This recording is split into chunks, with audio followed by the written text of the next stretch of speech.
माझ्या आयुष्यामध्ये मी सर्वात जास्ती मानलं कोणाला असेल तर श्री साईनाथांना. त्याचं कारण असं की माझे वडील हे अतिशय पुरोगामी विचारांचे होते आणि त्यांना देव धर्म ज्योतिष वगैरे ह्या गोष्टी काही पसंत नव्हत्या, कारण त्यांचे वडील हे डॉक्टर असूनही ज्योतिषाचं काम करत होते, म्हणजे माझे आजोबा. आणि ते माझ्या वडिलांना पटत नव्हतं. त्यांचं असं म्हणणं होतं की कष्ट करा, कारण त्यावेळेस त्यांनी ती गरिबी अनुभवलेली होती. परंतु ते माझे वडील एक चांगले चित्रकार होते आणि त्यांनी शिर्डीच्या साईबाबांचं चित्र काढलं. अर्थात ते असंच काढलं, म्हणजे कलेचं स्वरूप म्हणून काढलं. आणि ज्या व्यक्तीनं ते चित्र काढायला सांगितलं होतं तो ते चित्र न्यायला आलाच नाही. त्यामुळं कळत नकळत फारसा देव न मानणारे माझे वडील यांच्या आमच्या जुन्या घरामध्ये ते साईबाबांचा फोटो तसाच राहिला. आणि कळत नकळत जाता येता बाबांच्या चेहऱ्याकडे बघायचे आणि स्वतःच काढलेल्या चित्राकडे बघून ते हसायचे, कारण त्या चित्रातलं हास्य हे अत्यंत अद्भुत आणि सुंदर होतं. त्यानंतर माझ्या वडिलांच्या जीवनामध्ये काय चमत्कार झाला किंवा त्यांच्या जीवनामध्ये काय आनंद झाला मला माहीत नाही, पण त्यांचं आयुष्य बदललं. आणि मग माझ्या वडिलांनी साईबाबांशिवाय आयुष्यात कोणालाही मानलं नाही.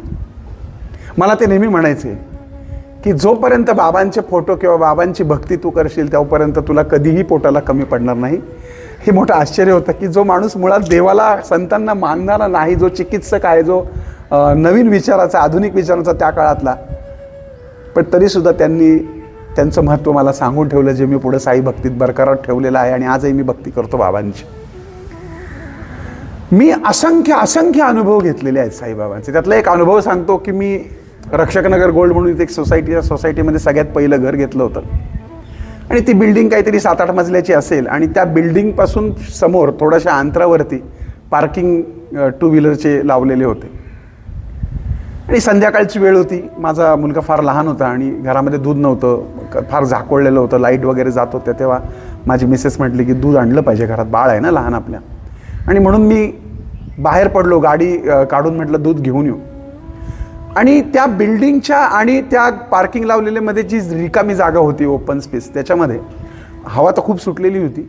आणि तिथे त्या गाडीच्या चाकाच्या पाशी एक साईबाबांचा उदबत्तीचा जो फोटो असतो, तो पूर्वी पानडी नावाची उदबत्ती यायची, तशा प्रकारचा पातळ असा कागद त्याला फडफड करत होता. आणि मला असं वाटलं की तो कोणाच्या तरी पायाला येईल, म्हणून मी तो घेण्यासाठी वाकलो. आणि तेवढ्यात प्रचंड मोठा आवाज झाला आणि माझ्या पाठीला आणि सीटला थोडंसं घासून एखादी काहीतरी मोठी वजनदार वस्तू पडल्याचा मला भास झाला आणि मोठा आवाज आला. आणि मी मागं वळून बघतो तर कितव्या तरी मजल्यावरून ती सिमेंटची कुंडी, मातीने भरलेली झाडाची कुंडी ही पडली होती. आवाज झाल्यानंतर सगळे पटापटा गोळा झाले तिथे आणि माझं लक्ष विचलित झालं. आणि नंतर माझ्या लक्षात आलं की अरे आपण का वाकलो होतो, तर फोटोसाठी वाकलो होतो. अर्थात तो फोटो तिथे नव्हता, कारण वाराही सुटलेला होता. पण जर त्या क्षणाला मी वाकलो नसतो ना, तर ती कुंडी माझ्या डोक्यात पडली असती. आणि अशा पद्धतीने साईबाबांनी माझं संरक्षण केलं. म्हणूनच म्हणले की जया मनी जैसा भाव तया तैसा अनुभव. असे असंख्य अनुभव श्री साईनाथांचे मी घेतलेले आहेत. माझ्याकडे येणाऱ्या प्रत्येक ज्योतिष पाहणाऱ्या मंडळींच्या व्यथा ऐकल्यानंतर त्यांना मी माझ्या पद्धतीने मार्गदर्शन करतो. पण या सर्व व्यथा घेऊन मी महिन्यातनं एकदा गेली 18 वर्ष दर अमावस्येला शिर्डीच्या मंदिरामध्ये जातो आणि मनोमन त्या सगळ्या फाईल मी श्री साईनाथांच्या चरणावर अर्पण करतो. तुम्हाला आश्चर्य वाटेल की काम करेगा बाबा और नाम होगा मेरा, अशी स्थिती झाली आहे. नित्य उपासना, नित्य भावना, नित्य दर्शन, नित्य पूजा, नित्य आरती, नित्य स्मरण. आणि बाबा इतरांसाठी केलेलं मागणं हे 100% मान्य करतात. हा आलेला अनुभव आजही गेले 18 वर्ष अगणित आणि अव्याहतपणे चालू आहे. मध्ये फक्त जेव्हा तुमचं कोविड होतं तेव्हा माझे ते थोडेफार 2-3 चुकले असतील, पण बहुतांशी या ना त्या कारणाने मी जायचो म्हणजे जायचो शिर्डीमध्ये. असंच एकदा दुपारच्या आरतीला मी आणि माझे काही मित्र उभे होतो. आरती दुपारची झाल्यानंतर बाबांना पान तोंडाला लावायची सवय आहे तिथे पुजाऱ्यांकडून. आणि माझा मित्र आहे भूपेंद्र सोनवणे. त्याला म्हटलं अरे भूपेंद्र, आपल्याला जर हे पान मिळालं तर किती बरं होईल नाही. आणि असं आम्ही म्हटलो आणि बाहेर पडलो आरती झाल्यानंतर. एके ठिकाणी ज्या मान्यवरांकडे आम्ही असेच भेटायला गेलो, ते MSEBचे मोठे अधिकारी होते, सोनवणे त्यांचं नाव. आणि त्यांच्याकडे कोणीतरी माणूस बिल काहीतरी लाईटच्या बिलातला घोळ होता म्हणून तो कमी करायला किंवा काहीतरी करायला आला होता. त्यांनी तो केला, तो खुश झाला आणि त्यांनी त्यांच्या हातात एक प्लॅस्टिकची पुडी दिली. ती पुडी कुठलाही विचार न करता त्या सोनवणे साहेबांनी माझ्या हातात दिली. आता माझ्या हातात दिल्यानंतर मी जेव्हा पुडी उघडून पाहिली तेव्हा मी त्यांना विचारलं, काय तर पान दिसत होतं. म्हणजे हो, हे साईबाबांना दाखवलेलं पान आहे. माझ्या अंगावर सरसरून काटा आला, माझ्या डोळ्यातनं पाणी यायला लागलं. मी माझ्या मित्राकडे बघायला लागलो आणि तो जोरजोरात हसायला लागला. हे देवत्व आहे. जयामनी जैसा भाव तया तैसा अनुभव. ते पान मला मिळालं होतं. बरोबर 1.5-2 तासांनी माझ्या तोंडामध्ये ते पान. एक ना अनेक किस्से साईबाबांचे आहेत.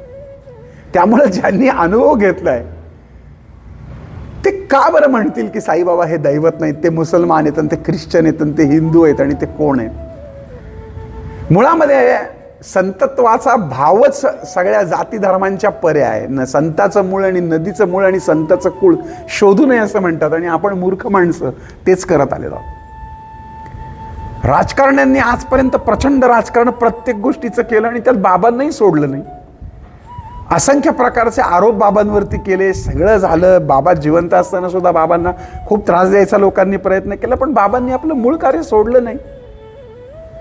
बाबांच्या द्वारकामाईमध्ये कुष्ठरोगी यायचे, ते त्यांची सेवा करायचे.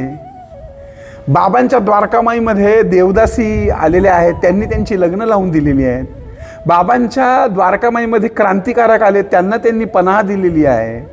बाबांच्या द्वारकामाईमध्ये रोज वेगवेगळे कार्यक्रम व्हायचे, त्यामुळे कलाकारांना जिवंत ठेवण्याचं आणि त्यांना बिदागी देऊन त्यांचं समाधान करण्याचं काम साईबाबांनी केलंय. बाबांनी नुसतं हिंदू धर्मच नाही तर सगळ्याच धर्मांसाठी कार्य केलेलं आहे. त्याचे लिखित पुरावे आपल्याला आजही साई सच्चरित स्वरूपामध्ये पाहायला मिळतात.